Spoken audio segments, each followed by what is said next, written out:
Green here, and I'm talking to you from my bedroom. I'm going to talk to you a little bit about the reality of life during the Gilded Age, a little bit more. So, hopefully, you will find that interesting. So, to do that, I want you to pardon me a little bit.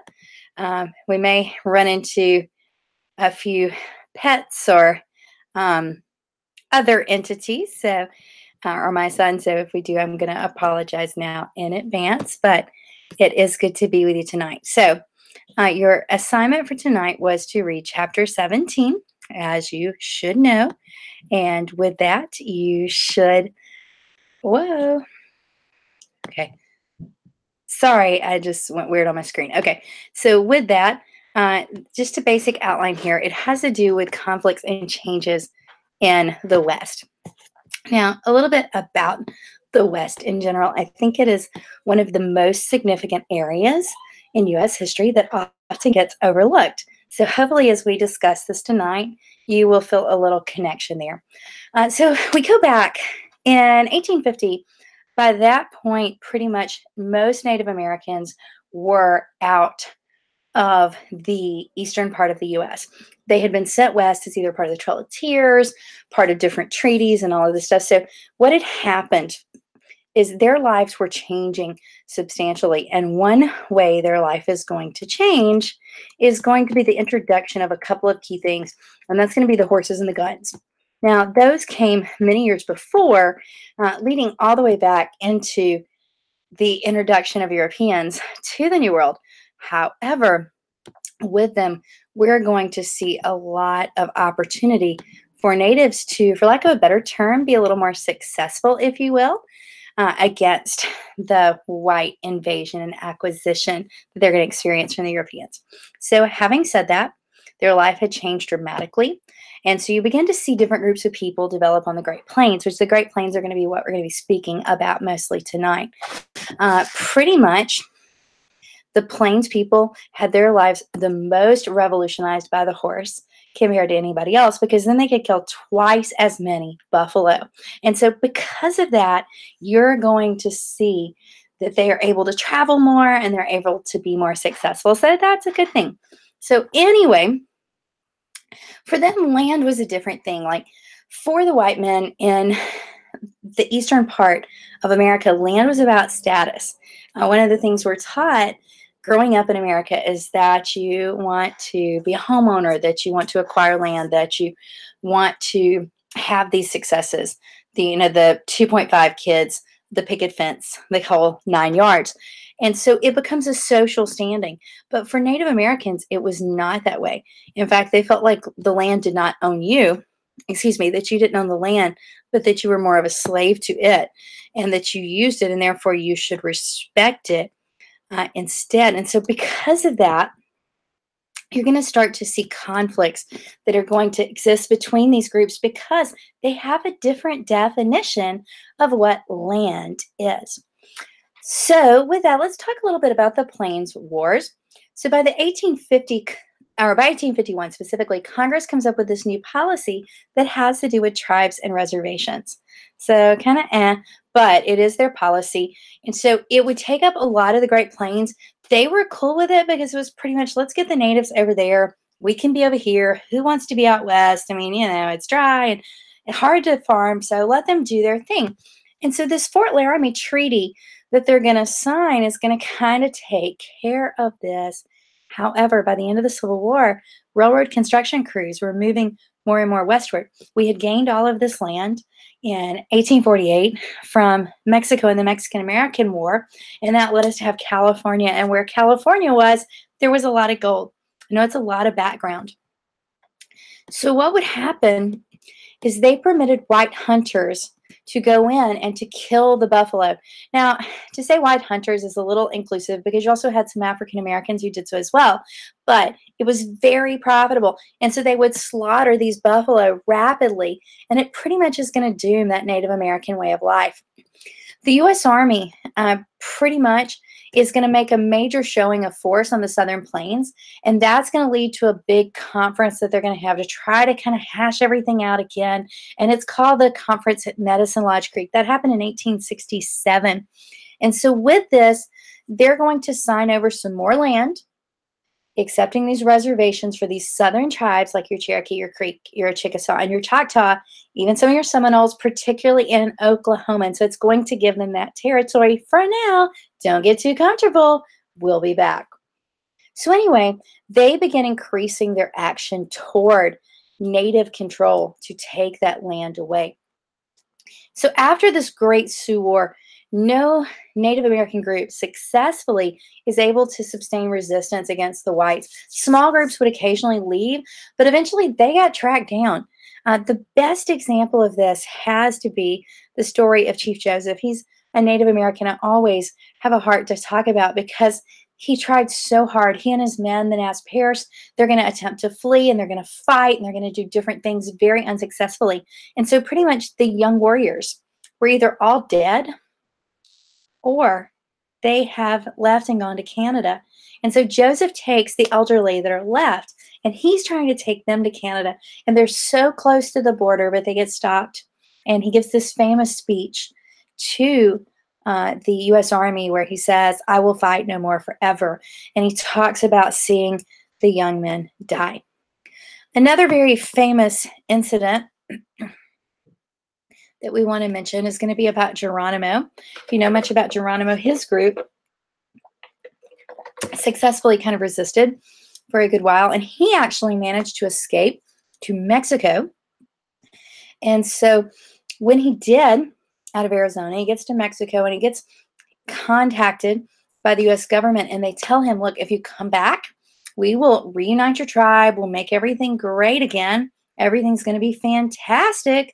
Just come back, Geronimo. He does.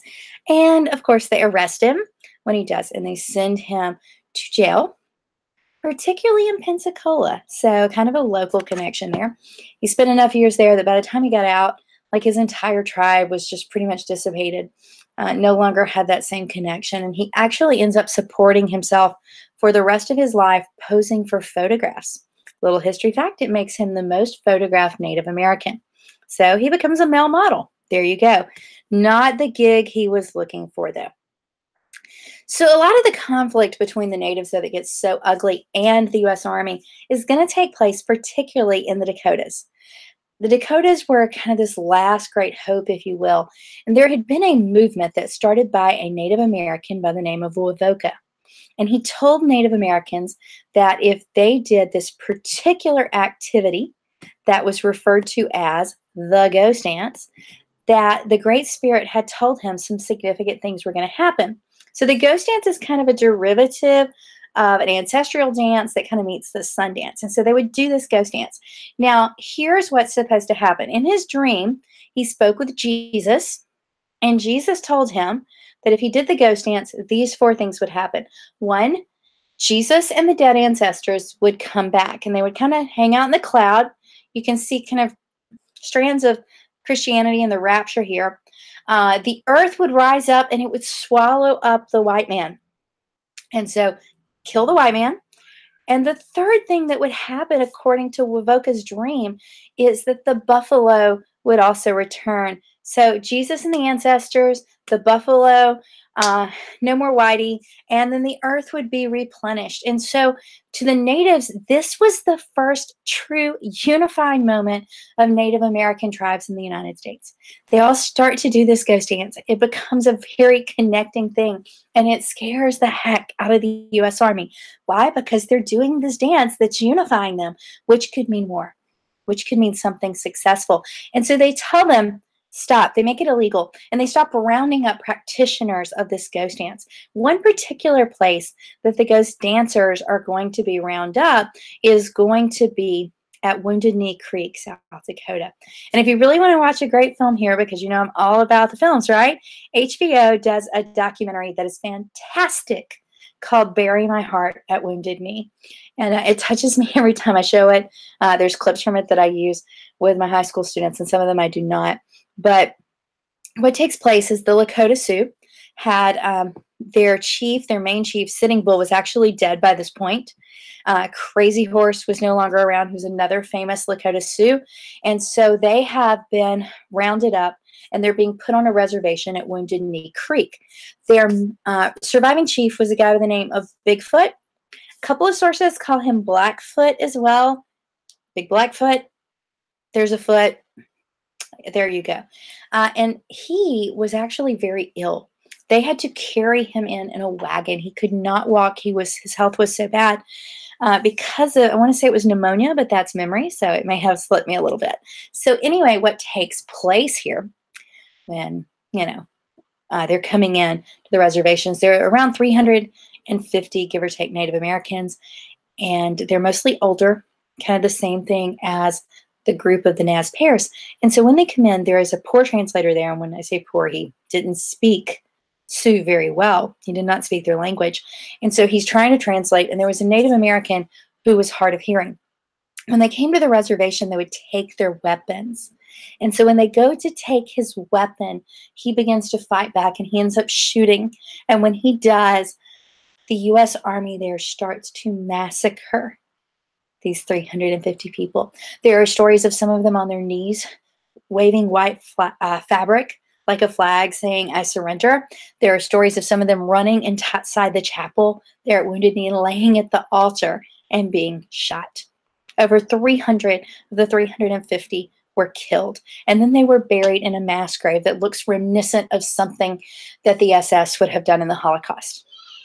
It's tragic.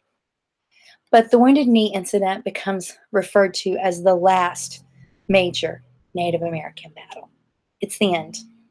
There's going to be some issues as we're going to see reservations change. You have kind of a return with some other things, like they try to turn Native Americans into farmers. It's part of the Dawes Act plan. They try to turn them into small farms and separate the tribes. You're also going to see the return to the reservation and the Reorganization Act of 1934. And eventually, in the 1960s and 70s, you're going to see the birth of the Red Power movement, which is where Native Americans just start to demand more rights. Native American reservations are one of the most horribly tragic places in a lot of ways today, with poverty and other things.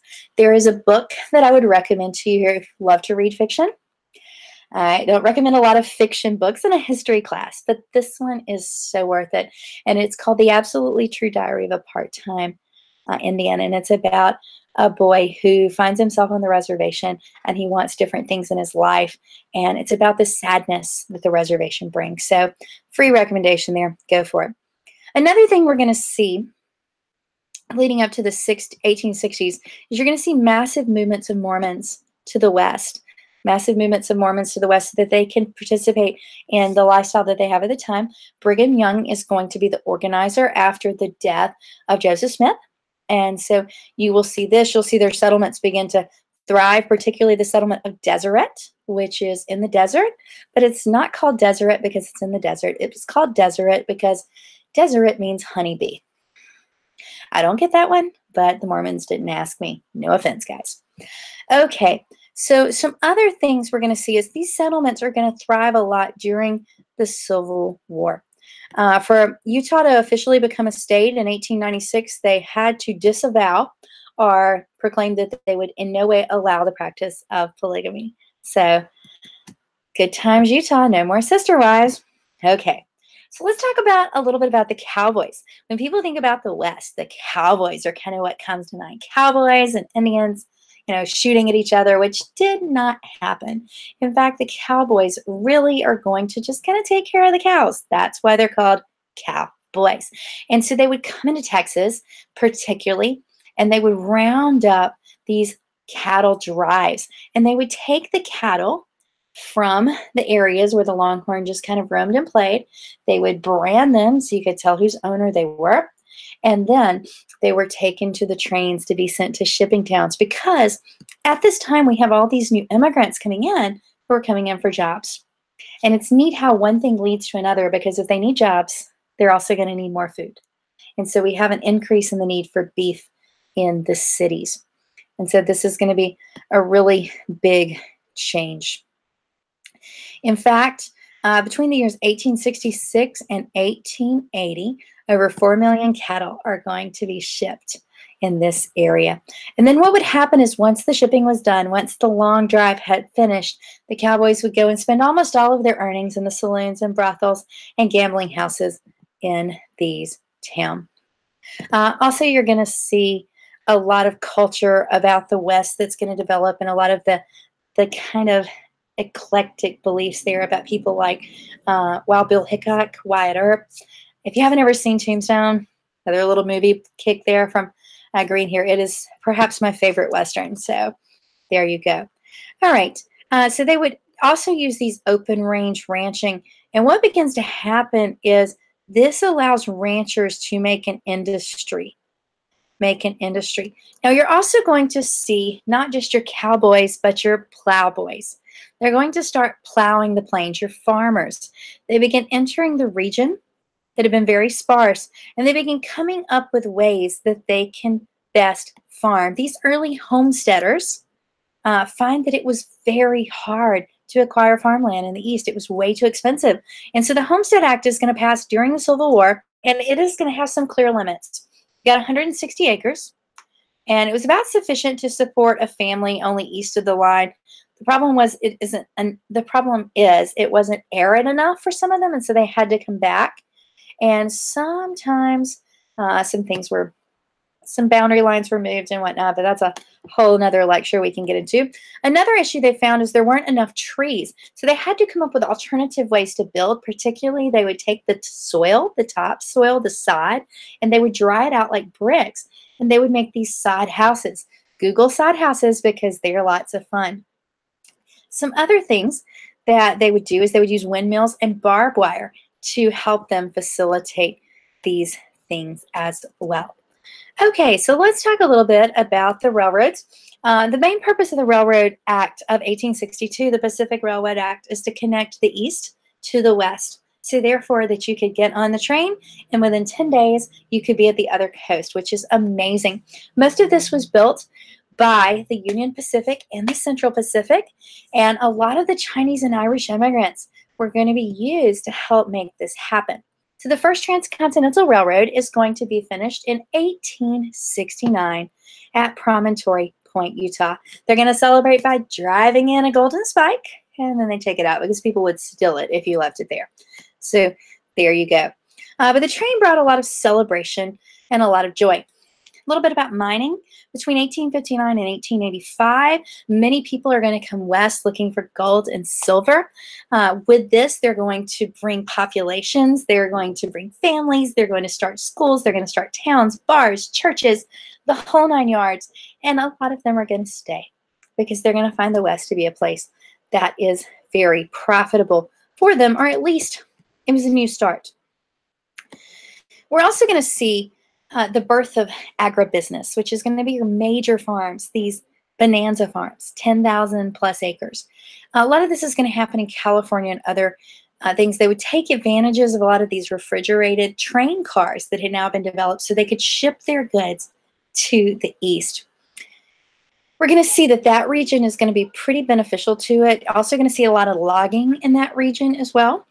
And they're going to be very successful kind of working out with some irrigation and different things. So a little bit about some of the prejudice we're going to see. We mentioned about the Chinese. Well, eventually the railroad growth is going to slow down. And so the Irish and the Chinese are going to start to have a lot of conflict between each other.